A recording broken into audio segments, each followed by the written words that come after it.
I would like to start with the first presenter today, Mr. Ken Klingenstein. I think most of you are sort of aware of who he is and in what field he is working.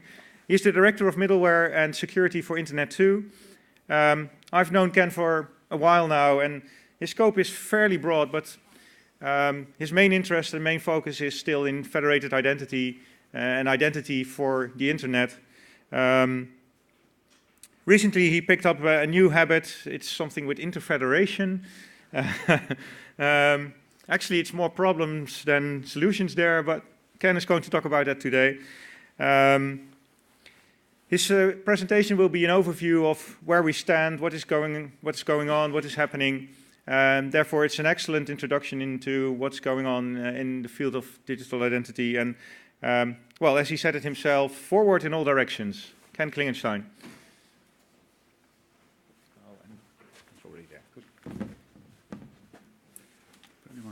This on? Sure. Let's go like this.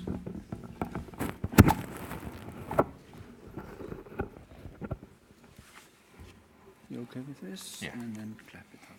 Oh, sorry. I would have said, don't mess up my hair, but that's hard to do.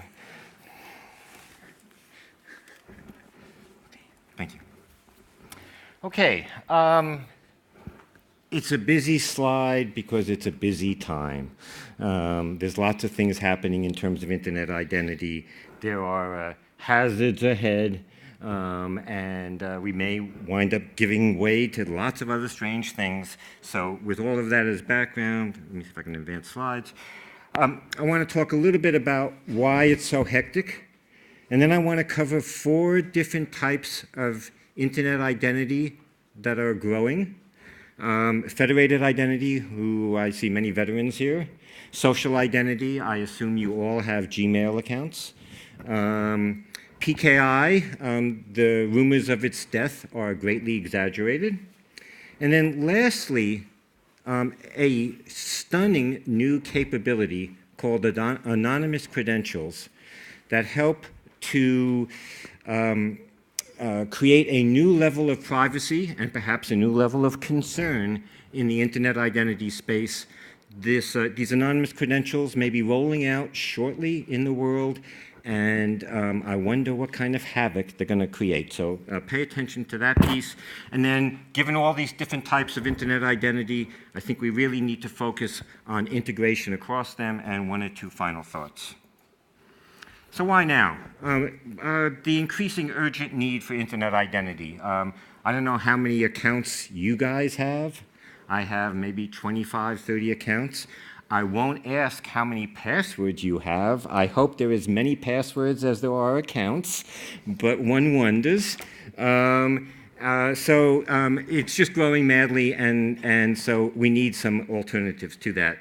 Secondly, the erosion of security and privacy. I think finally there's attention being paid to these sets of issues, and people are looking for answers. Thank you, Facebook, for helping to dramatize some of the sets of issues, and Google these days. There's also, at least as far as I can count, 2 initiatives per government, maybe more, but certainly looking inside the DC space, lots of initiatives now around Internet identity.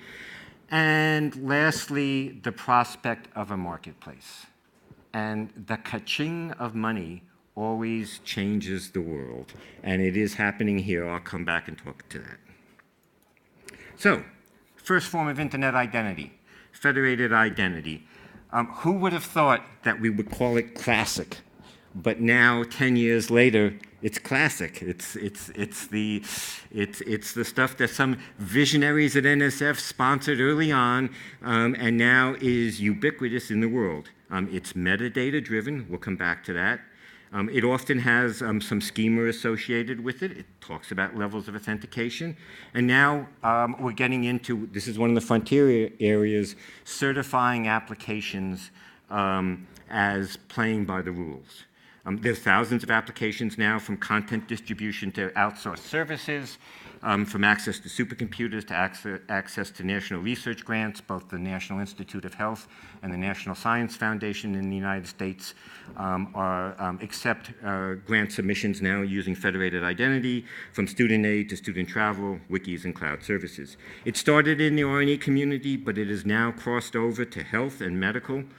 Real estate, I think one of the very largest federations in the US is the Multiple Listing Service, with all of those different realtors around the country with their own private offices that need to share listings.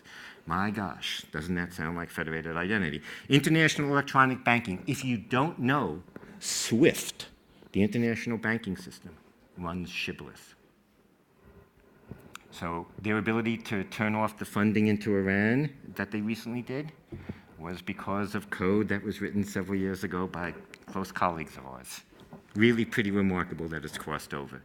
It continues to drive policy, if not technology. Unfortunately, SAML is now old stuff compared to that JSON stuff, which will soon be old compared to whatever it is that Neil's son will be using down the road.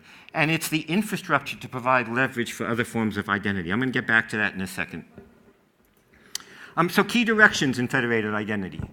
I don't think there's any single road sign in all of Europe that has both Belgrade and Amsterdam on the same road sign. But in Montana, in the US, you can find this road sign. You know, we ran out of city names and we started to borrow. Federated identity, key directions, higher assurance, multi-factor authentication, and silver. When we got involved in federated identity, our agenda wasn't just to make it internet identity easier, but was to make the internet both more secure and more private. And now we're moving that way with the higher levels of assurance. So recently in the US, we've started to introduce silver as a very high level of assurance. Scaling access control and privacy. This is really, internet identity is interesting. Internet access control is a great problem. It's a very big problem, a very important problem, and it's one that the identity gives us a handle on. Interfederation, I'll come back to that in a second. A whole set of other challenges that I won't really be talking about, but you need to know that federated identity, now 10 years old, is still somewhat in its infancy. There's lots of problems left to solve. Non-web applications, and you'll hear other sessions here about that, provisioning, et cetera. And finally, there's a marketplace that's developing out there. High assurance and silver. Lots of applications want something better than your Twitter login. They want something with a higher level of assurance. Financial transactions, healthcare, government, et cetera. So for example, at the National Science Foundation or NIH, I can submit a grant with a pretty low level sense of authentication. If I want to move money around within that grant, I better have a higher level of assurance. And so grant administration is one of those things that kicks us into the next level of administration. We're also changing our policies in this space. When we started, we were fairly timid, and we just said, oh, post your policy. Tell us what you do in identity management. Now we're starting to flash some of the power and talk about comply with this. And we're discovering that people are willing to comply with this for the doors that it opens. Stronger identity proofing, better authentication, such as two-factor authentication, better processes up the federated trust path. All of this is now being worked on actively. For in common, silver includes a review of institutional approaches. We do audits. Ooh, when we started, audit was a dirty word. Now it's something that we absolutely want to do for higher levels of assurance, and people are comfortable doing that. There's better metadata processing, and there's a slightly additional fee. And again, we're not seeing people balk at it because there's better applications to get to. Lots of us in this room are working on the scalable access control sets of issues and privacy. There are too many sites out there. It's too difficult to release the right attributes to those sites. Too little policy to satisfy the privacy issues, especially here in Europe, there's been a lot of drivers for making some sense out of this privacy space, and so we are creating remedies. And you will hear in other sessions about attribute bundles, sets of attributes that travel together. Because applications, if they need your login name, they probably also want to have a screen name for you that says, hi, Kevin, versus hi, K. Thompson, blah, blah, blah, blah, blah, or something even more opaque. Application categories. We are beginning to test applications to see if they qualify to receive attributes, if they maintain privacy appropriately, if they really are a research and scholarship application, for example. And we're also creating codes of conduct. Again, I want to give credit to the people in this room and the people working on this problem.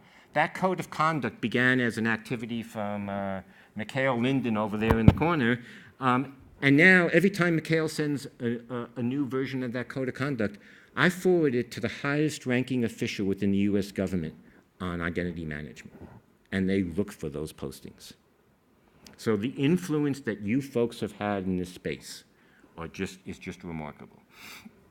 One thing that we need to start working on is the ever-growing need for federated groups. And that's the nature of collaboration to scale access and to preserve privacy.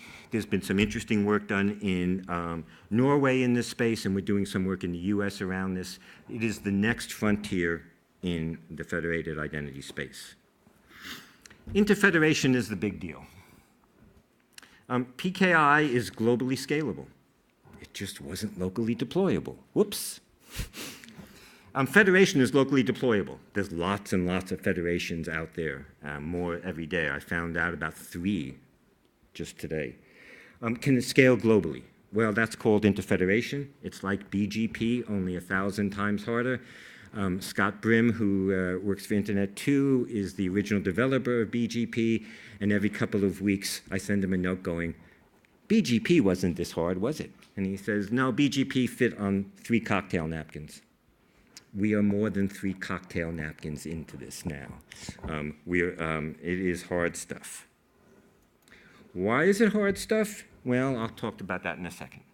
So what is interfederation? Connecting autonomous identity federations. It's critical for scaling. It has technical, financial, maybe financial and policy dimensions. It's not like the world is waiting for us to do this right. I'll come back to that in a second, but there are examples of interfederation out there. Use cases are numerous. I am dealing today with a request for UCLA to work with the University of Southern Denmark. And does UCLA join the Danish Federation? Or does the University of Southern Denmark join in common? Neither one is right. And so we need to get into federation. There are short-term and long-term approaches. And frankly, if this is called the internet, we don't call it the net, except in short. We call it the internet. So maybe we have the wrong word. Maybe the marketplace isn't federated identity, it's interfederated identity. So we need to go to Gartner and all of the other analysts here and say, correct your terminology. It's really interfederated. That's the end state for this. So we're working on the long-term issues, but we can't wait for that, so the short-term is moving ahead. They both have to address the same sets of buckets, and I will mention that the long-term has some potentially disruptive models, service models to it. So all the federations we're creating today may be out of business in 10 years, given the way the technology is heading. Actually, we won't be out of business. We'll just be in a slightly different business. What issues need to get addressed? We need to talk about the exchange and massage of metadata. Big issue. We need to make sure that the policies between the federations are consistent. We've already let those horses out of the barn. We've done comparison of contracts between federated operators and federated members across the world. Lots of differences. For example, in the US, we have liability stated in our contract, as do the Dutch, as do the Swedes, and no one else. So let's take that University of Southern Denmark. How are they going to feel about liability in the US? Ooh. And then there's the alignment of payloads, and there's operational issues. Here's, for example, how the UK manages their metadata. It isn't a simple process anymore. Notice that there's also this import and merge function, a hint of interfederation. The Irish metadata is coming into the UK metadata, and then we have to massage it heavily so that it's understood by the members of the UK Access Federation. So if the world today is ad hoc, this is where we're headed. And as an organization, you begin by registering your metadata with a registrar. Think GoDaddy. The registrar then starts to exchange metadata with aggregators out there, and then you, as an organization, get your metadata from various aggregators. So you may get your metadata from InCommon. You may also get some metadata from your local state federation. You may get some metadata from the US government's federation, and you need to massage that all together. If this looks like DNS and routing, it should. We're not fools. It worked once before, it's working here. That's why I used the GoDaddy example, because in fact, so what's interesting in this chart is this is the future metadata flows in federation, and there's no federation in it. Find the federation in that picture. Well, the federation can be wherever it chooses to be. It can be a registrar, it can be an aggregator, it might even be a local trust oracle. Today, our federations are, in fact, all of those things. Each of our federations registers, and it aggregates across the federation. In the world to come, those functions can split up. And there's a new function being added, which is the Application Auditor. So one of the things that's happened in the last 6 to 12 months is we realized that applications want to ask for bundles of attributes. And they say, we're a research and scholarship application, so we get to get a display name and a login name and an affiliation, and we'll do the right thing with the data you give us. How do we know you're going to do the right thing with the data you give us? So now the Federation is beginning to examine applications such as CI Logon in the US, the cancer wikis that are run by NIH. As each one of them comes forward, we say, are you behaving properly? If so, we're going to recommend to campuses that they release the right sets of attributes. Does this scale? Is testing the quality of an application something a federation was about to do? It wasn't on our radar 5 years ago. I hope it's not on our radar in 5 years. I hope we spin off that function to the underwriter's lab, who checks to make sure your electrical appliances are valid. Or maybe to the Good Housekeeping seal of approval. Or maybe to some other kinds of certifying agency, but we are certifying today. I'd like to get out of that business. So today, federations are doing everything on that chart. In the future, federations may be just providing the overall consistency to make all this work, but your registrar may be GoDaddy, and your aggregators may be other places, and your application auditor may be a KPMG who will come in and make sure your applications are behaving. So in this chart, this is going to be interesting. How do I go back? Okay. In this chart, there are now many forms of trust, where initially in the Federation there was just one form of trust. There is now trust that the data that came from your organization really came from your organization. And I'm going to call that secure deposit. It got dropped into the environment in the right place. And then we have to make sure that the stuff that you put in there is correct, that your endpoints you listed were the right endpoints, that your ability to do higher levels of assurance are true, and that's self-certified. And then lastly, there are these behaviorally trusting that the externally vetted metadata is true, this underwriter activity. We'll see how this all plays out, but what was a simple trust model is now becoming a richer space. That's no surprise. Trust is tricky stuff, as we all know in our personal lives. Lots of technology involved in this. I won't go through all of this stuff. I just wanted to put it out there as a fairly comprehensive list to pay attention to. There'll be other sessions that cover this. The good news is we're working on all of the elements for interfederation. So, if you have metadata, why don't you have metadata? And in fact, we do. So we have metadata has its own metadata. Who provided this metadata? How long is it good for? What conditions can I use for terms of use? Who can I pass this metadata to? So we have metadata. It flows inside the metadata stream, and then various processes in that UK chart pick out various things and go, terms of use say that the next sets of fields can't be shared outside the UK. Terms of use say I can do something with that metadata. So it bubbles up into command, the control plane for the metadata, and then it gets pushed back into the metadata downstream. We're not normalizing this stuff, and thankfully, we think this is the top of the stack. There should be no, I won't even try to pronounce that last word out there. So, that was technology, but it's really about policy. So in the interfederation policy areas, there's 4 buckets of issues, basically. Federation operations, how do I make sure your federation's real? Do you have insurance?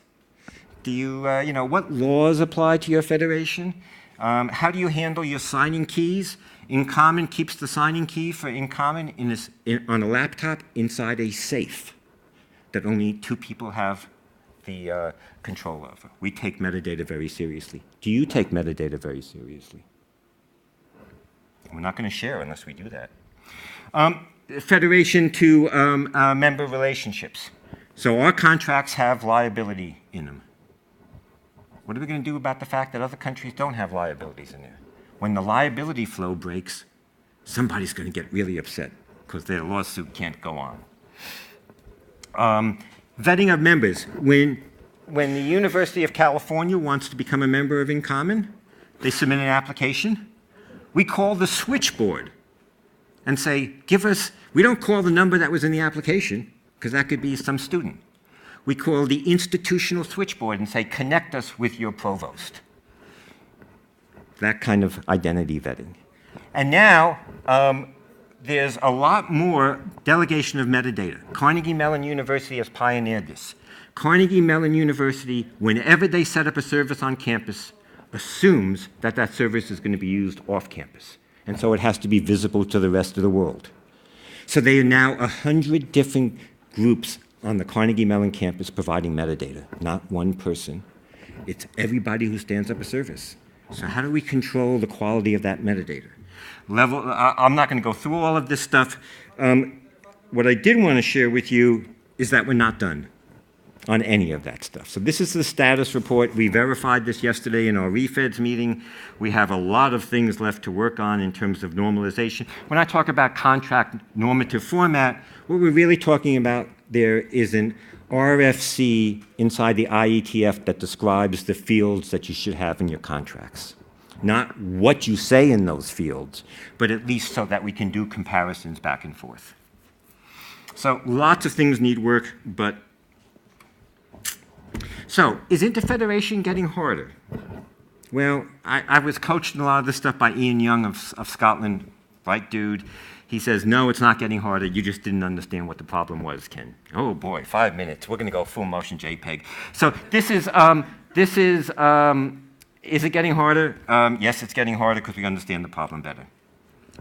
Moving south, another direction. Social identity, a very large and fragmented marketplace. Some key players are more on the sidelines than playing, like Facebook and Twitter. But most of the other big players are involved, looking at a protocol that's called OpenID Connect, and they're looking at partnerships for higher LOA with mobile, postal service, etc. Because your Twitter account, what's the level of assurance it's really you? 0. If, on the other hand, I ask that Twitter user, send me a postal address, I'm going to send you a postcard with a number on it. If you can put that number back into your Twitter feed, then I know at least I have a good address for you. Is that better identity? Might be. It turns out that your billing records from the phone company are considered to be high-quality information about a human. So each of these guys is trying to own the market, unfortunately. So key directions in social identity. This diagram, actually, this picture makes sense. It does. It's perfectly right. You reach the end of the road. Amazing. So what do we need to do? We need to get technical interoperability. We need to work out these alliances. We need to get a proper marketplace for identity and a marketplace for attributes. Let me talk about both of those. When we first did federated identity, some of us got together in an Ethiopian restaurant in Washington, D.C. in 2000 and drew something on a placemat. That diagram has become reality. The one thing that we didn't have on that placemat is dollar signs. We had flows of attributes left and right, but naive us in academia, we forgot the dollar signs. Thankfully, Google has shown us where you could put dollar signs into the diagram. So who pays for identity? The service provider, the user directly? Well, actually, in most cases, nobody pays because they're stealing your browsing history and using that for marketing purposes. And so you're paying in terms of your loss of privacy for your identity service. Is that a marketplace? Well, we all have Gmail accounts. Who competes to provide the services? Will there be one service provider called Google for Google, Yahoo, Microsoft, and a player to be named later? Or all of the universities out here? What is the marketplace going to look like? Well, we don't know. Who sets the rules about the marketplace, and what does it cost? But I don't care about identity anymore. I just care about attributes. Those are the meaningful things. Those are the payloads. Some of these attributes have broad monetary value. Right now, Google is selling verified postal addresses for $1.25. And people are buying it. And what are the rules for who can buy your address? I won't go there. PKI. Classic PKI continues to grow slowly in government, in IGTF, and there's some uses that are working for that. This is a chart fresh from the US government of PKI usage at the Federal Bridge. That's a growing curve. It hasn't gone away. It's out there. It fills its niche. It will continue to fill its niche. Future directions in PKI. Yeah, I couldn't find the road for that. You know, it's a little tricky, but we still need to do PKI for certain purposes. I can't sign email any other way. I can't encrypt things any other way. I want to be able to do that. Unfortunately, I now have 5 devices I want to do that from. How is that going to work? And so I won't go into all of this stuff. I wanted to leave you with a complete slide deck, if nothing else, but there are some directions. The disruptive technology, anonymous credentials. When we first started talking about federated identity, we said this was privacy preserving, but only in a particular sense. You control what information gets released to you, but your identity provider knows what attributes are being stored. This is going to change all that. These are special credentials issued by attribute authorities that will do minimal disclosure of encoded attributes. This is also known as zero-knowledge technologies. And so you can have an attribute sitting inside your directory that your directory owner can't read, and that people can query and say, is the user over 18? Is the user a citizen? I'll give you some other use cases. And the identity provider doesn't even know it's being asked for these things. It doesn't know what values are being released. So suddenly we have privacy from the identity provider as well as control over the information. Wow, this is cool stuff. This is old crypto that's been came out of the IBM Zurich labs, is now open source because they couldn't sell it. And make it open source, and boy, we frolic in it. It doesn't use SAML, but it uses SAML metadata. What are the use cases? Imagine I can put into my directory my medical history and have nobody be able to read it, but people be able to query and say, is this person allergic to the following medicines? Or does this person have a problem with X or Y? And your identity provider doesn't know about it? The people who query get the minimum amount of information? Think about a citizen. One of the great capabilities here is, I don't know if NIMBY is a global word. It stands for not in my backyard. Wouldn't it be nice if I could have conversations where people whose backyard was adjoining this space could talk about their feelings about this nuclear energy plant going in there, and limit the conversation to only people who are in that backyard, but keep it anonymous. I can do that with this technology. 1 minute. Okay. Think about terrorists who can suddenly use federated identity with complete security. Whoa. Key directions and anonymous credentials. I want to thank the Icelandic for showing that, in fact, there is no privacy. Everybody's house is labeled in Iceland. It turns out that all of this stuff needs federated identity. I won't go into it, but it's a technology that's cool, but not yet plugged into the infrastructure. If I can use federated identity, I can get that solved. So, I want to make this all work for you guys. You guys are not trained identity. Well, some of you are. You're just users. So I need to integrate. I need to integrate across the context you live in, the devices you use, millions of users, grandmothers, and children, across federated and anonymous credentials, etc. Let me just differentiate. Let me just note that you have different contexts. I'm not going to go into all of these contexts, but I'm going to ask you who owns your location, your current location. You don't. That's for sure. Your cell phone operator thinks they own it. Google thinks they own it. Everybody wants to know your location so they can put up that Starbucks ad on your cell phone. How do you control that information? I'm going to skip the scalable privacy because I will mention if you have built a science gateway, you need to rethink it because science gateways don't do privacy. They ask for all the information about you that any application might need. Do I trust that gateway? In some cases, yes. In most cases, no. Does it make a difference? Any way I go, I'm going to wind up in Cosse-les-Vivienne. That's a butchered pronunciation. Last slide, Niels. A personal comparison. The original internet was massively consequential, but it was relatively technically thin. We intentionally kept the technology simple. It had to fit on placemat. It had to fit on cocktail napkins. Notice that when we did SHIB, we had to graduate to a placemat. So we were already getting into a bigger footprint. This internet identity stuff is very, very important. Maybe not as consequential as the internet. I don't think so. But it's still important. It's relatively rich in issues. Why are there so many issues? Because we're working close to the wetware, you people. And that makes it tricky. And that's what the future may well look like if we're not careful. Thank you.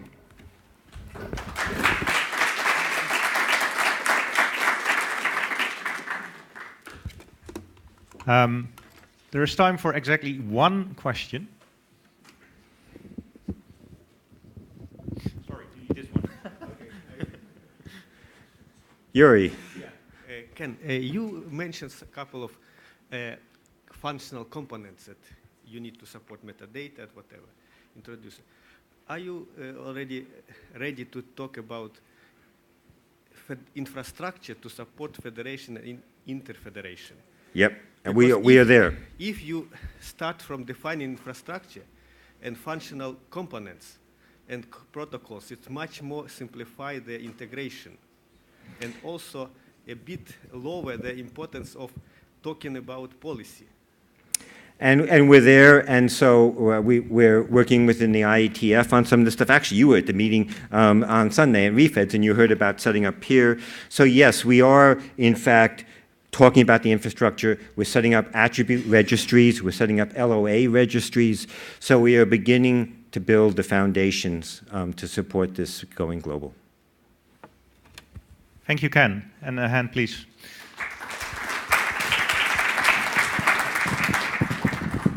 So the next speaker up is Victoriano, well known to probably most of you. Victoriano works for the University of Malaga.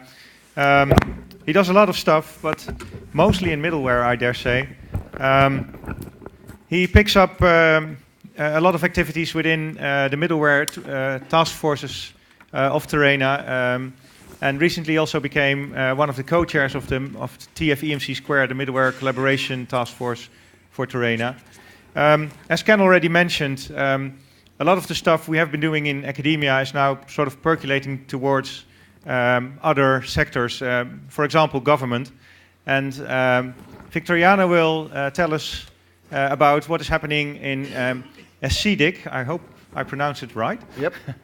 Yeah, it's coming. Where the European Union is trying to build one European ID. Victoriano, please. Okay. Hello all.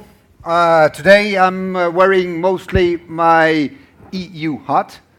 So some friend of mine that I don't see in the audience, and I still call him a friend, volunteered me into this thing. They said, oh, Victoriano could do this. And then University of Malaga became an official partner of CEDIC, and I get some work to do. So now we will tell you what we have been doing the past year, because this is mostly a call for arms. In some of the university areas, we talk about live e-portfolios. We talk about identity-centric internet. We've been listening to Ken. All the ways are good ways. Then in this area, we are moving around. The government loves, all the government love the cards with the chips. Or some other governments love these pieces of papers with coordinates. Even the Britons tried to do something with a card. They tried. It failed. Okay? Well, and then came Nelly Kroes and said, every European digital for 2020. What does that mean? Well, it means many things. And one of the problems that CEDIC found is that there are, as you can see, many ways to express identity somehow, and Ken and all the middleware people have been proving and have been finding out. And also, what we have found, when I have found working in CEDIC, is that somehow all the European projects are ignoring us. We have millions of users in production, and they just have pilots, which is quite important that we can try and go there and overflow them with our knowledge. So this is a call for arms. CEDIC is an European Union initiative that is in call for of the ICT PSP program, blah, blah, blah, and it's a thematic network. So people are there because they are somehow connected to some sort of field expertise. So I sort of became the voice of all of us there. So you can pester me if you want me to take any kind of message about electronic identity into the CEDIC. Well, and CEDIC is trying to establish an as large as possible forum for debate. So any one of you that want to be part of this can be part of this without getting money from the Commission. That's the only the bad part of this. We are going to try to establish a framework and roadmap for actions by 2013, aligned with the digital agenda, so many of the CEDIC activities will seed the programs that will open at 2015 for the 2020 action. And of course, all of us want to gain a better understanding of the impact of these in the society. So they're doing this kind of beautiful graphs, and as you can see, first thing is should be a common specification, and the Stork people think they have it. But actually, well, we are showing that Stork is a nice trust anchor, so to say, and then you can use it, because you're not going to show your government-issued ID everywhere. If I go and buy, I never do it, but if I go and buy porn, nobody wants to know who I am. It's not their business. They only need to know that I'm allowed to buy porn, not who I am. Or then they're trying to do a common vision model and then an EU-wide infrastructure. There were rumors that that EU-wide infrastructure will be presented this month. I'm trying to get the Director General from the Director General for IT in the Commission to find someone to be connected to the next virtual meeting of TFMC Square next 1st of June. So this is shameless plug. Go register for that event. We might have someone from the Commission explaining what that EU-wide infrastructure could be. If my friend can find the right person to talk about this. So they are also thinking about uptake, and then if the government is transformed by electronic ID, then the private sector has business model, and then the public accepts by 2020 we will have a beautiful workplace with electronic ID. Well, you may doubt it or not. We've done it in 10 years. So we have federations running we started around the turn of the century, and now they are production. So, and we are interfederating at the moment. So maybe. Well, legal barriers and legal things, and the technology is being worked with. And I will show you what we are doing. So how is SEDIC trying to achieve its goals? Well, they're involving anyone we can get our hands on and grab them into the community. So ICT, policy, administration, legal, anyone. Oh, they are aligning with EU actions, STARK, SPOCs, and other calls. They are doing open consultations. We have results from that, and I will show you some of the results today. You can get them from the web, and I will show you how. And then being comprehensive, not leaving anyone out of the work. So what could make SEDIC fail? Not having response from stakeholders, but we have enough people from everywhere. So that has been crossed out. Non-representative opinions have been also crossed out. Lacks of funds, well, we're sort of going around that, trying to use our network of people and doing consultations through the network. I'm not thankful enough to any of my friends that took that consultation and filled it in. Thank you very much. And then, well, contrary interest, but it's been sort of dealt with because the interests have been now somehow aligned, and we are trying to work together, banks and universities and things like that. So the people in the Commission like to show this beautiful circle. They call it the virtuous circle. So if you create content and borderless services, and then if you increase the service demand, and then you roll out new networks, and then you create content, and then we start running around this circle and producing beautiful things. But there are some not so nice things in the middle of this beautiful circle that even Ken has just pointed out. Not enough investment, lack of interoperability, skills, fragmented markets, fragmented answers to the challenges, not enough R&D. Actually, this is not the community that probably we have tackled with all those problems, so we know how to help them to solve them. So, talking again about relevance, SEDIC is aligned with goals 2 and 3 of the European Digital Agenda. So we are trying to enhance trust and security. Good words in this audience. We know trust, don't we? Well, we try to. Right, okay, I see you nodding. But we try to. And we know a bit about standards. IETF, I've heard that word several times during Ken's talk, so we know about the standards. And of course, it will be relevant for business in general, because there are 35 partners providing 67 experts, more than 50 associate partners, like people from Terina itself is an associate partner, Wave Decay is an associate partner of SEDIC. So we are grabbing the community, and it's open, so it's good. Oh, and it's aligned with the STORK, that's not important. So the impact. This phrase I'd like to show, and especially in this community, not just a theoretical exercise. We are going to recommend practical steps. Do we know how to do something about common identity expression? Aren't we connecting federations in Australia with federations in Northern Europe, using services and expressing the identity of people all over the network? Couldn't they use our input? So that's what I'm trying to do, but I'm just one. Well, now we were 3 recently in Biel.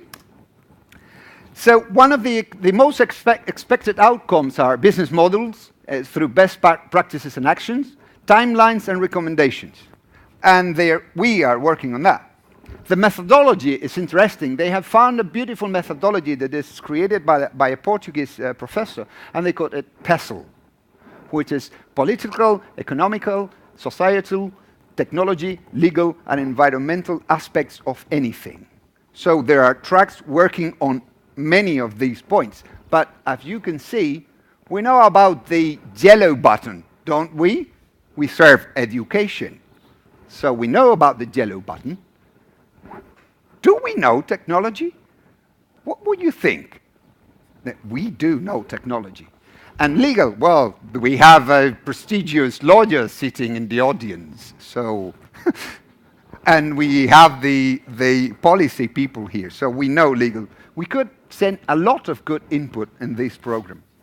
At the moment, we have already results, we have sectorial white papers and reports, and an expert survey that has surveyed 211 experts. A good amount of them from this community. Again, thank you, my friends. And there are already 5 deliverables that you can find in this beautiful URL, and I will produce a shorter one at the end, so you can go straight for the deliverables. This makes for a very nice reading. There are interesting things there, like 3rd generation EID, with some mind-shaking ideas, and another one that is called inimitable identity, from someone doing the electronic governmental identity for the Estonian government. It's quite interesting. It's recommended reading. And John Shama will be presenting the 3rd generation electronic ID in the first part of the upcoming virtual meeting of TFNC Square 2 next 1st of June from 10:30 Central European Summertime. So shameless plug again. Keep an eye on the Terina website for the coordinates to join the call. Some figures to tickle you into looking into the reports. Look at this beautiful thingy. 14% of the experts come from education and research. Again, thank you, my friends. It were you that answered to my call, go fill this horrible consultation. It was a good hour with terms none of us would understand if not reading them 5 times. But all of you answered, so great, thank you. Then it seems that we are a community of educated male. So please, ladies, come, we want your view. So ladies, please contribute, okay? 98% educated people, and 86% of the experts consulted were men. Shame on us. European Union, it's an European activity, but there's a 10%, and mostly from education again. So some of you, it's been broadcasted. Thanks, my friend from overseas, for taking the time to answer that questionnaire. And this is quite interesting. Look, the market is asking for things we are not providing. We, or as a big sense, the people knowing about electronic identity are not providing most of the needs of the market. See the arrows. So there's a wonderful opportunity of monetizing our information, our attributes. I have found out that there's an organization, non-profit organization in the States that makes money off asserting the degrees of people. They collect the information from the whole universities, they process it, and then they sell that information to people that want to know if I have a degree. And they make a huge amount of money out of that, millions of dollars. So why don't we do this in Europe? And then this is also interesting. We are not so trusting lot. This was the answer to a question, what would you do if the hotel that you are trying to book in does not offer secure web page? So most people will look for a different hotel. There are others that will just send the information over email, some others that will fax it. Well, there were people from government and banks and so on, so probably they're not so much privacy and security conscious as we are. And a lot of people said, I will go for another hotel. So that's good. We know, I'd say, interesting information. And well, how I'm doing, Niels? I'm just accelerating to 6 minutes. Perfect. I'm doing perfect. So what's the idea? To do more sector-wide papers. I want to set up a wiki. I will ask for permission from Terina to run it on one of our wikis, federated wiki, so we can all work together through TFMC Square and ECAM and REFEDS in a paper, a position paper about EID in higher education and research. So we can send it. And more sector-focused surveys, so we can ask more focused questions. Increase the discussion levels. We have not been discussing enough during this year. We are opening new worker streams, and most important, if any of you happen to be free or near Paris next June 11th, please come and join so we can shout there. I have already complained, there's no slot for higher education. There's all the European EID-related projects, but they have not. I'm part of CEDIC, and they have not even asked me, do you want a slot for telling what the higher education is doing with electronic identity?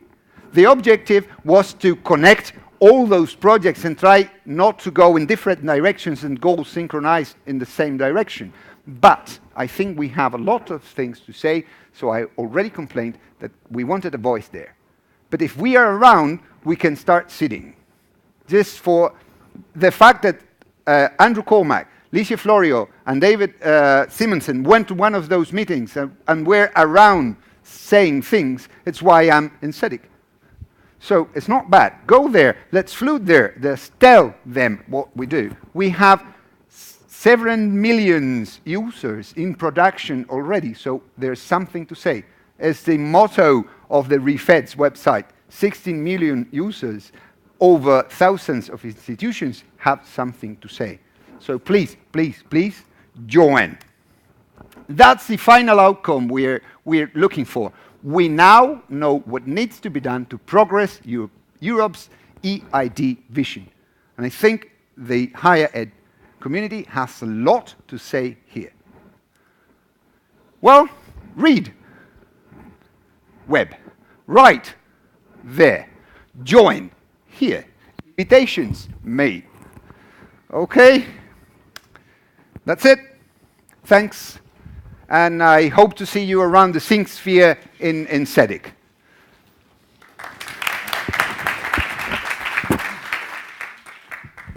Well, thank you, Victoriano, for making a session chair live easy. Are there any questions? And we can take more than one, if you like.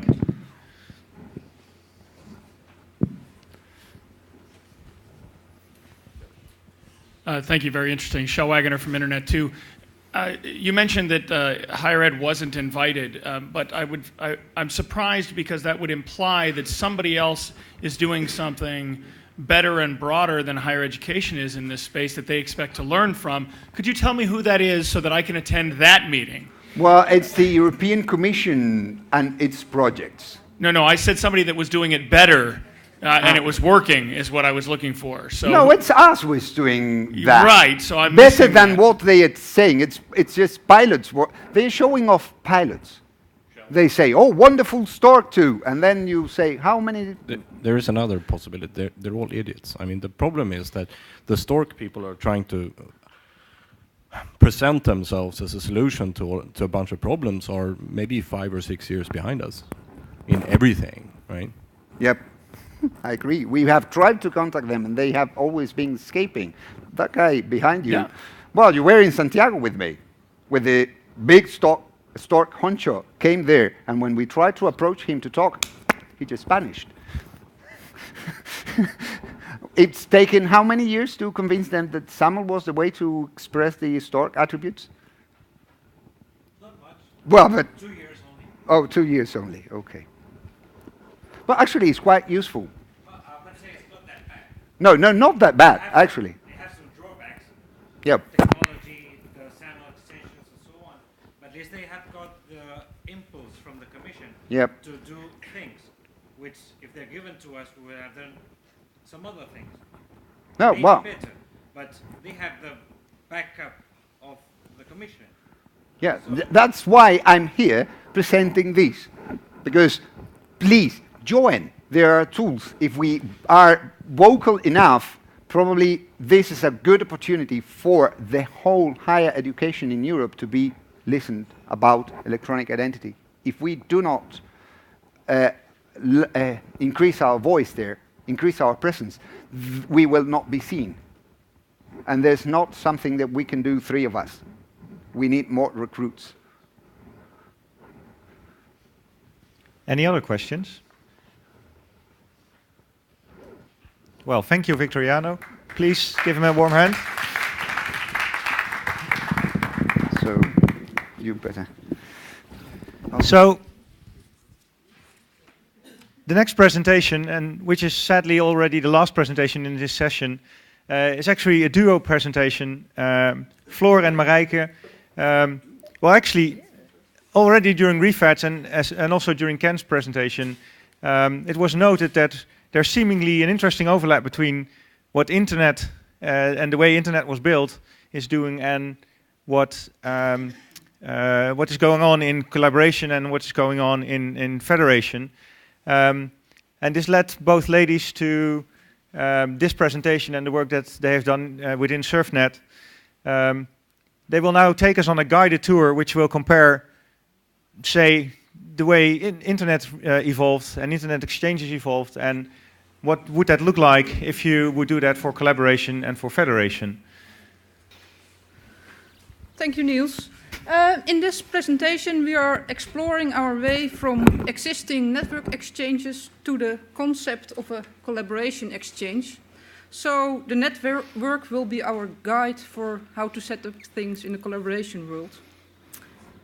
And our basic assumptions are internet network exchanges are very successful, and interfederation for collaboration is not so very successful yet. You may disagree, but these are our assumptions.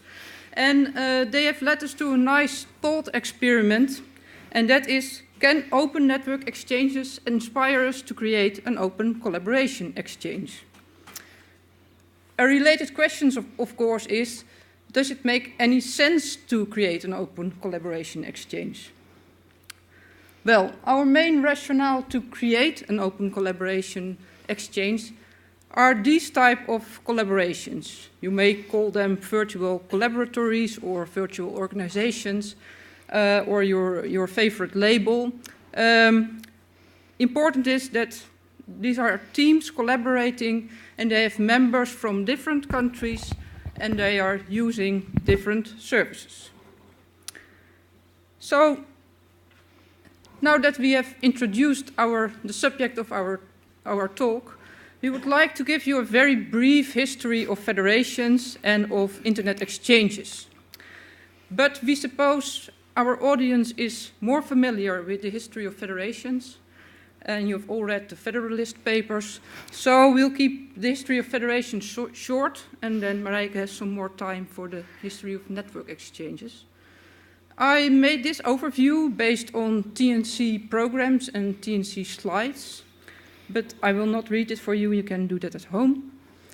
I have chosen 3 highlights and 3 lowlights from this 15 years of history. And of course, the first highlight is the successful setup of national federations. I think a second highlight is the standardization around SAML 2.0, because that makes it possible to exchange and to interfederate. And of course, then we have one very successful international service that can be perfectly used across national borders, and that's EduRoam.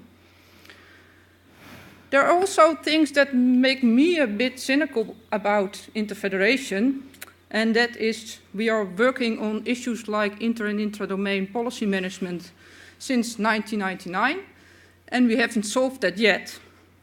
We are also doing interfederation attempts since 2001, and supporting international collaborations is still cumbersome for all parties involved. So maybe we need something disruptive to achieve success here.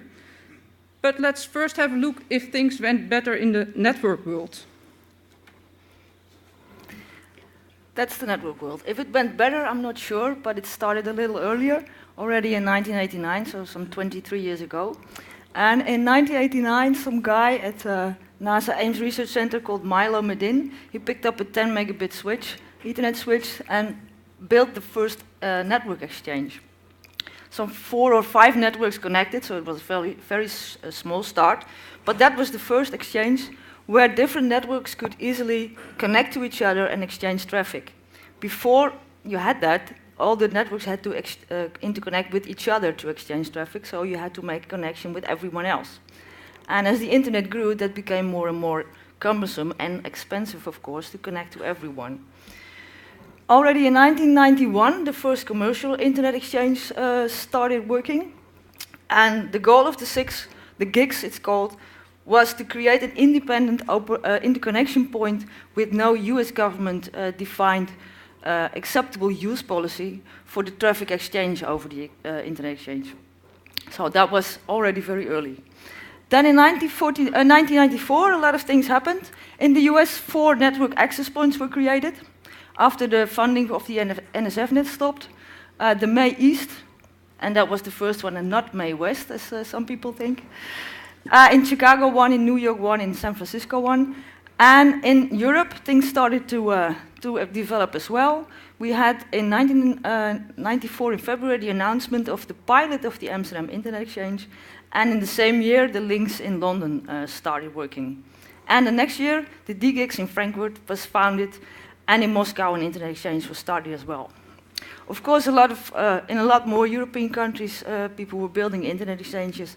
In Finland, in Norway, in Denmark. So mostly the upper part of Europe. But the 4 standing here, or listed here, are right now, nowadays, the biggest ones in Europe, both in number of members that they have and in the number of gigabytes that are transferred over it every year. Now we skip a little because we have only time for a very, very brief history overview. In 2010, there were already 127 internet exchanges operating in Europe in over 140 cities. Some internet exchanges have a presence in more than one city, of course.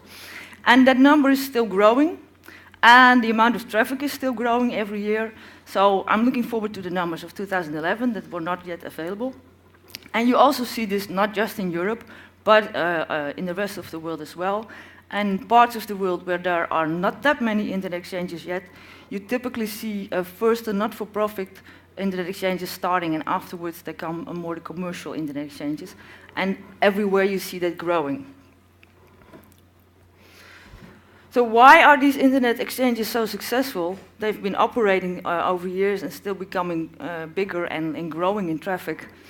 Well, the primary purpose of an internet exchange, of course, is to interconnect networks so they can exchange traffic. And they don't need a third party to connect to each other, because that's expensive, that's cumbersome, it may involve extra rules or guidelines or whatever that you don't want. So it's cheaper to do it directly, and it gives you more freedom.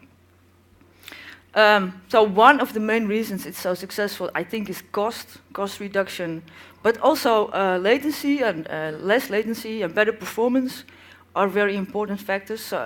In short, keep local traffic local. It makes no sense to send your packets twice across the Atlantic to deliver to your next door neighbor if you can do it directly through the interchange at the corner of your street. So that's a very important a reason to have internet connection, internet exchanges. And I think that we can say now, after years of seeing internet exchanges start up everywhere and grow, that the internet, as we know it now, would not work without internet exchanges. And you could not connect to every other network in the world. There are so many networks that it would be impossible to have connections to everyone. So the largest part of the internet you could not reach.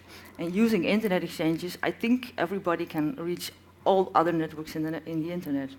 You never know that, of course, but yeah, that's the idea.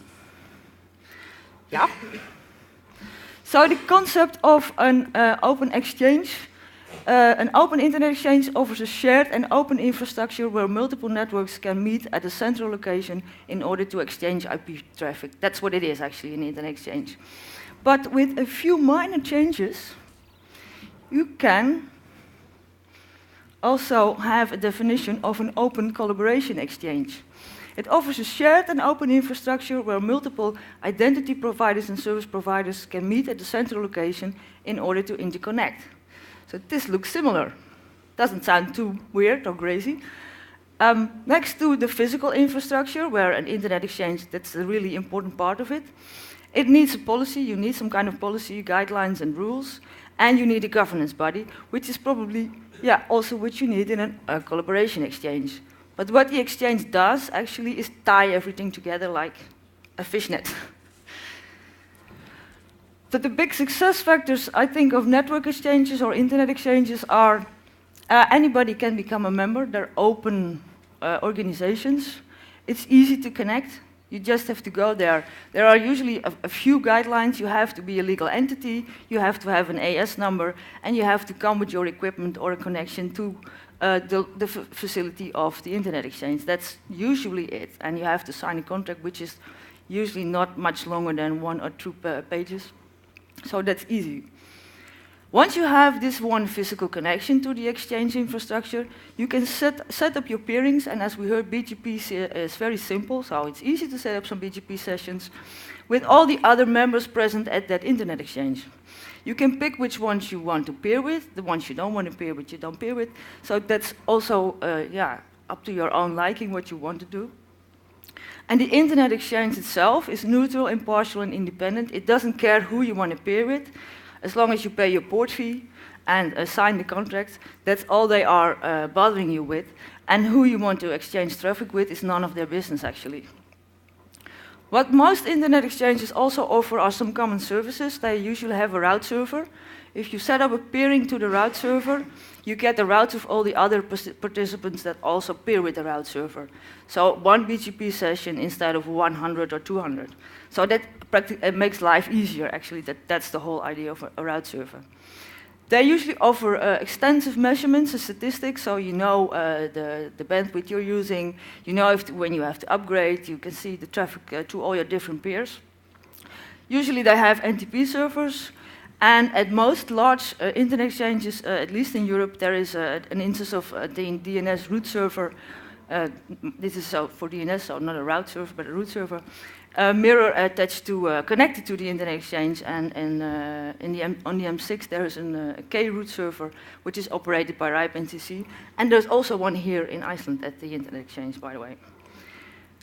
And another, I think, or what we discussed is a primary success factor is that the internet exchanges themselves, or network exchanges, have very basic operating principles. So keep it simple, make it easy for people to connect, and to exchange traffic with each other.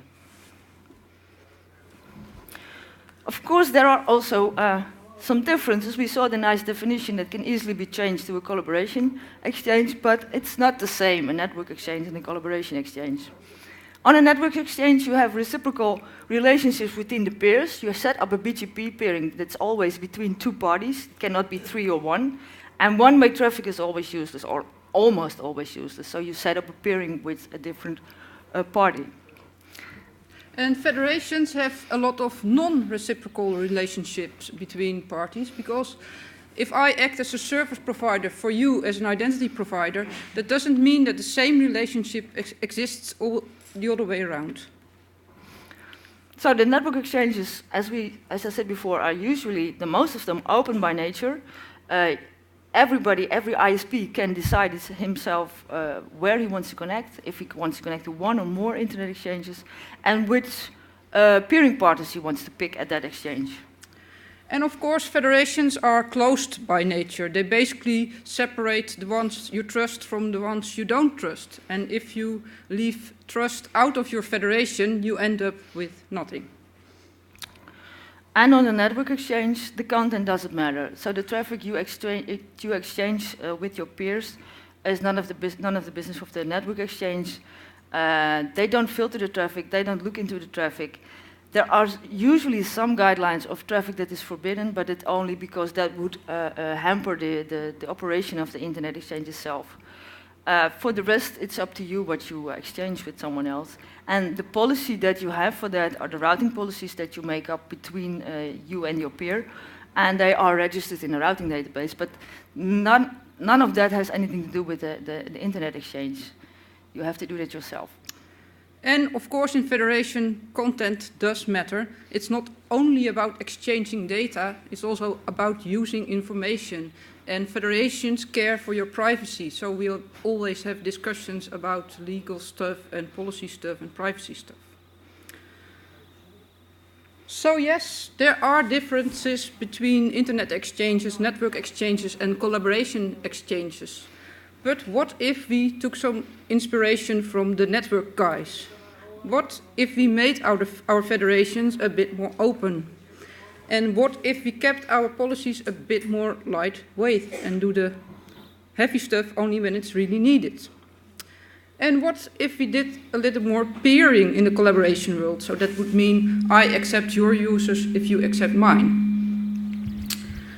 And what if we didn't aim to solve all possible legal, policy and other harmonization issues up front? And maybe most important, what if we made a physical exchange open for all identity providers and service providers? Before we are going to explore this, let's have a short look at the current situation. This is a picture of some national federations, and as you can see, they are national islands, so it's not easy to cross them. But for virtual organizations, there are some options.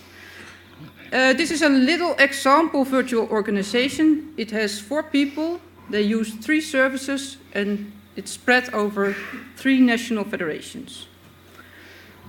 One option for this virtual organization would, of course, be to use guest relationships. So for every member that hasn't the genuine federative access to a service, you would arrange a guest usage.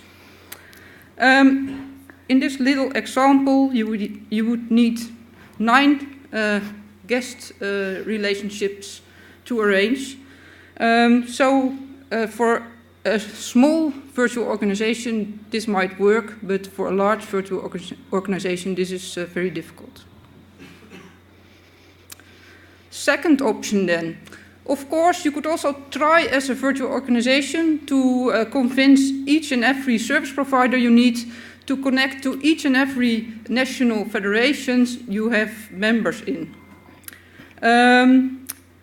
That may be a bit difficult because I think service providers are not willing to connect to a lot of federations if it's only about a few users in each federation that benefit from that. And then, of course, we have one member in this VO who's not part of any national federation, and there won't be a solution for him. So then a third option, of course, you could also start as a VO your own identity provider and try to connect to a national federation. This is actually happening. International VOs are asking us if they can connect to our federation, and I suppose we are not alone. They are also asking you if they can do that. For the user, of course, this would be the end of his single sign-on experience because he's now part of different identity providers. It may also be the end of national federations. As you can see in this example, SurfConnex is getting very, very popular. It's only an example. And we have several international virtual organizations connecting to it. We have several international service providers connecting to it. So is this a national federation anymore? I think maybe here you see the start of a collaboration exchange. So things get a bit muddy now. Let's see if we can drag ourselves out. Of course, EduGain makes our life easier because it creates a lightweight trust framework across federations, and it provides a metadata exchange. It's, however, still quite cumbersome to establish relationships across federations because each and every connection has to be configured separately. So with a collaboration exchange, we would like to go a step further. And now we finally come to our concept, and it's important to say this is only a concept, of a collaboration exchange. In this example, we still use EduGain as a trust framework. That's important, because you need trust. But an important difference with EduGain is that we added a physical connection point for IDPs and SPs. So now they have to connect only once to be able to reach all. And then we can have, you might also see it as a kind of hub and spoke implementation of EduGain. Once we have this, identity providers and service providers can start a kind of peering. They do that based on the EduGain policy. They also can make bilateral agreements if they, for example, need stronger trust or if they want to make financial agreements. Of course, a real implementation of a collaboration exchange wouldn't look as centralized as this. We also don't have one internet network exchange for the whole world. So let's now have a look how internet network exchanges are implemented and see if we can get some inspiration from them. And this is what it looks like in Europe. Well, part of it, because there's no place on the picture. So here are a few of the big internet exchanges that we have in Europe. The M6, the Lynx, and the DEGIX. Those two are the biggest ones. And one day it's this one, and the next day it's this one. So they exchange the places sometimes. And here is the RIX. Here in Iceland, the Reykjavik Internet Exchange started operating in 1999 already. And you can see internet service providers connecting to one or more internet exchanges. Depending on where you are and which is the closest internet exchange and how big they are, you connect to one or more, and the idea is to get as much routes as possible. So all the IP routes, the more you can get, the better, and you have a better performance and you have a better connection to the rest of the world. But each ISP can connect to the separate internet exchanges, but the internet exchanges themselves are not connected. So they operate on their own, and the providers connect to the different internet exchanges. A parallel implementation of a collaboration exchange could look like this. As you can see now, we have different collaboration exchanges. And in this scenario, identity providers and service providers are choosing the best collaboration exchange to connect to. And they can even choose to connect to more than one, as was with the network exchanges. We'll now have a look in another kind of network exchange where things are implemented a bit differently.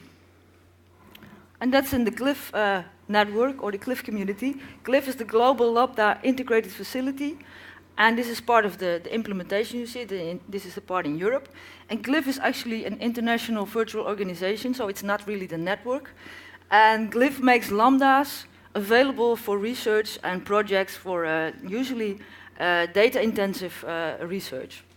So what they do actually is they offer optical circuits all over the world, global or within Europe or within the States or just transatlantic. And what the Glyph network resources are the links, the optical connections, and the goals. And goals stands for Glyph Open Light Path Exchange, similar to an internet exchange. The only difference is that setting up a global light path or a global Lambda connection needs a lot more cooperation between the networks that together build this infrastructure. It's not as easy as going to one internet exchange, connect your port, and set up the PGP sessions. You have to do the cooperation between all the different networks to build this global end-to-end, point-to-point connection, high-speed bandwidth connections. So these goals have to be interconnected, and that's very different from the internet exchanges. In order to make this work, you have to interconnect these goals. And who is doing the interconnection? That depends on what bandwidth is available on links and who has fibers where. So that's the difference between the previous model and this one. This is a more like glyph-like implementation of a collaboration exchange.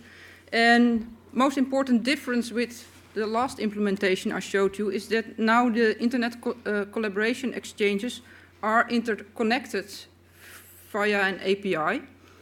And this would make it possible for a user to use a service that's not connected to his local collaboration exchange.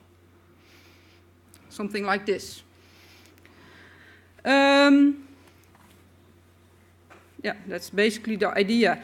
What's important in this scenario is that you would need trust between collaboration exchanges. They will need to trust each other. So they have to cooperate more than in the first implementation scenario. So now we're coming to an end of our thought experiment, and it made us enthusiasts to see if this would work out in the real world. So this presentation is also an official announcement that SurfNet's looking for pilot partners to work on this collaboration exchange idea. And then, of course, we will work on technical issues, but also on organizational, legal, and policy issues.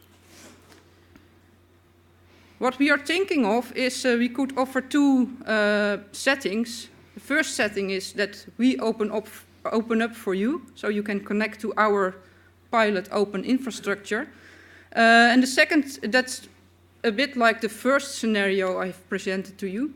And the second option would be, of course, you can set up your own infrastructure, and then we are going to look if we can interconnect via some kind of API.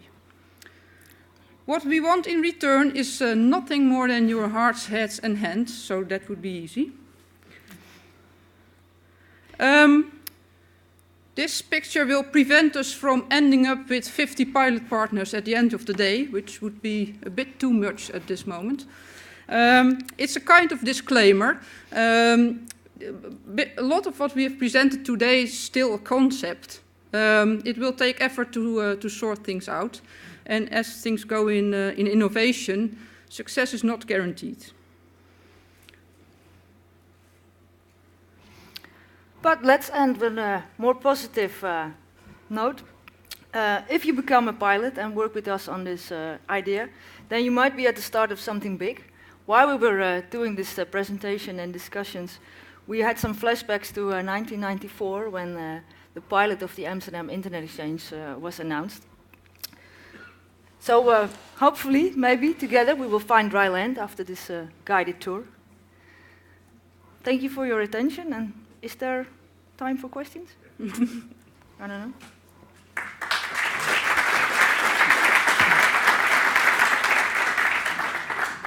Thank you very much. Doing anything? Is this yeah, thank you. Thank you very much. Are there any questions?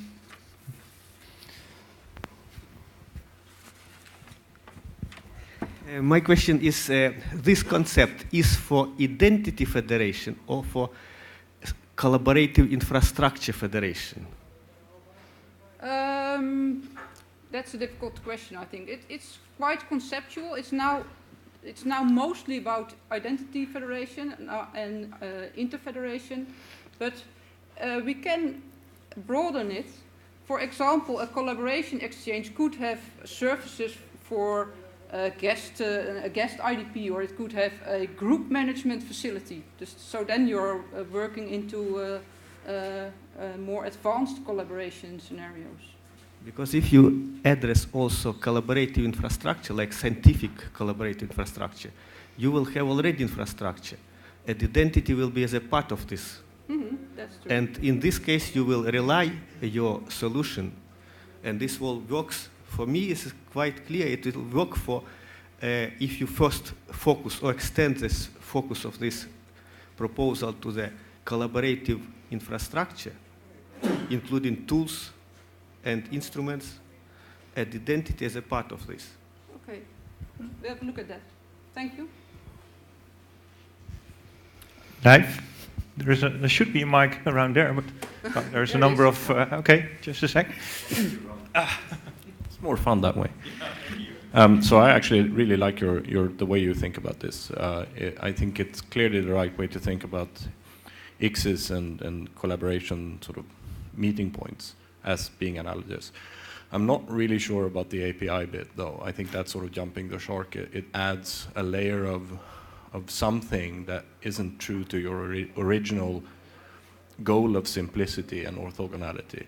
And that sort of worries me. I think keeping things really simple was one of the original goals of building ICSIS, and they're really only glorified switches.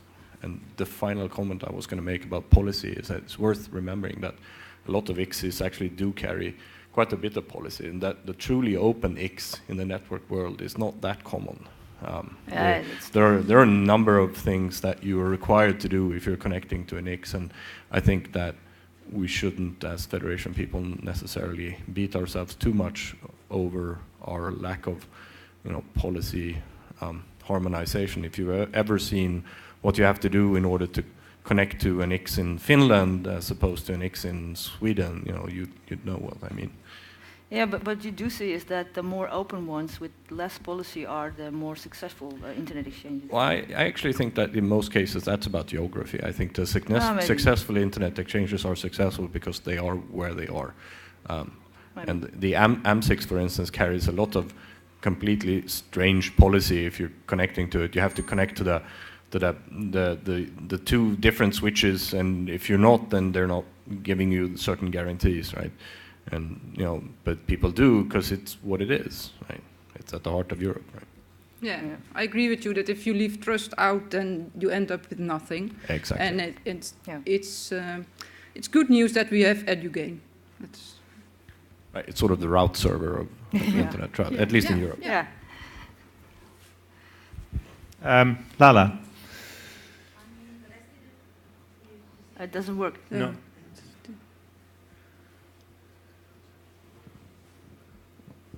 Or should I run up? Don't laugh.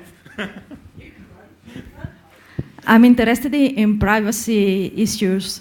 So my question is, can collaboration exchange suck for the some assertions and attributes coming from EDP toward the DSP? We will have to sort that out, actually. Of course, this is a concept, and we have to try where we can end up, and it will all be about the balance between openness and the trust, and yeah. So it's balancing openness of the network exchanges versus the strong trust of a federation, and we'll end somewhere in the middle, I think. Other questions? That would also be the last one, I guess. A lawyer asking questions. I keep saying I'm not a lawyer. I'm a law student. Just to clarify, really, I've been puzzling, but maybe the last comment answers the question, because internet exchanges try to minimize the amount of central policy. It's all about bilateral peering. I will talk to you or I will not. Mm-hmm. This morning at the TAC, we were on a number of different topics getting to the idea that federations actually need to do more in terms of insight policy. And I was trying to understand whether you were doing even more policy, or less, because your two models, Yeah. as I've seen, seem to be heading in opposite directions in terms of quantity of policy. But your last comment suggested you want an intermediate level of policy. Yeah, I think we will end up there. Because, yeah, the idea of a network exchange is that parties can have bilateral agreements that can be very strong and that can have transit agreements or that can have payment agreements. So it's not that network exchanges exclude that kind of thing, but I think, and we won't do that in the collaboration exchange, but I think for this virtual organizations and virtual collaborations, a lightweight trust framework maybe would be sufficient for the moment. And then from that we can work to new scenarios. Yeah, it's just everything I've been hearing in federations for the last 18 months has been bilateral agreements between endpoints is off. It's horrible, it doesn't scale. Yeah, and then we try to do everything central, and that won't work either. So, yeah, then we will end up somewhere in the middle, I think. And maybe there's not one best model that everybody has to use. There might be different models for different situations. I don't know. Maybe discuss we later don't know it where either, on these various axes you fit. I'm not clear. Thanks. Okay, with that I would like to wrap up. Thank you, Floor and Marijke. Please give them a final hand.